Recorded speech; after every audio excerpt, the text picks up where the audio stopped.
Инспекцијските контроли со засилено темпо ќе продолжат и во следниот период, а трговците кои нема да ги намалат цените на производите кои ги утврди владата ќе добијат соодветна казна. Министерот за економија Кришник Бектеши денеска изјави дека биле исполнети сите желби на бизнис секторот поврзани со оваа мерка. Затоа инспекциите нема да им прогледаат низ прсти на трговците кои ќе се обидат да ги заобиколат правилата. Утре владата треба да донесе и одлука за намалување на цените на пијалаците.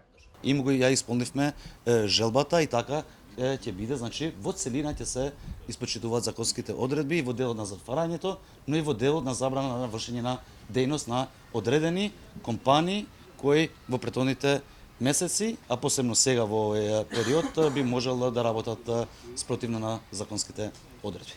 Од Стопанската комора велат дека надлежните им оставиле краток рок трговците да ги коригираат цените во маркетите.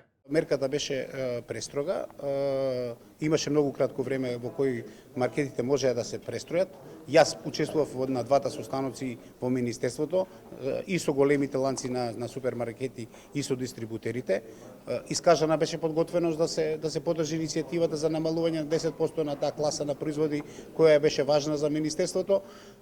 Секако, веројатно постојат некои пропусти, но у директна комуникација со министерот, а се надевам и денес дека имаме директни комуникации после координативниот состанок со ланците на супермаркети, ќе пробаме да проблемот го сведеме на некакво логично време во кое ќе им се даде време на маркетите да се прилагодат на мерката. Во текот на викендов државниот пазар инспекторат затвори неколку поголеми и помали маркети во Скопје, Струга и во Кичево.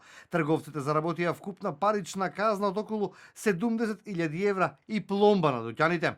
Мерката за намалување на цените на неколку стотина прехранбени производи е на сила веќе 5 дена, а ќе трае најмалку до 30 ноември.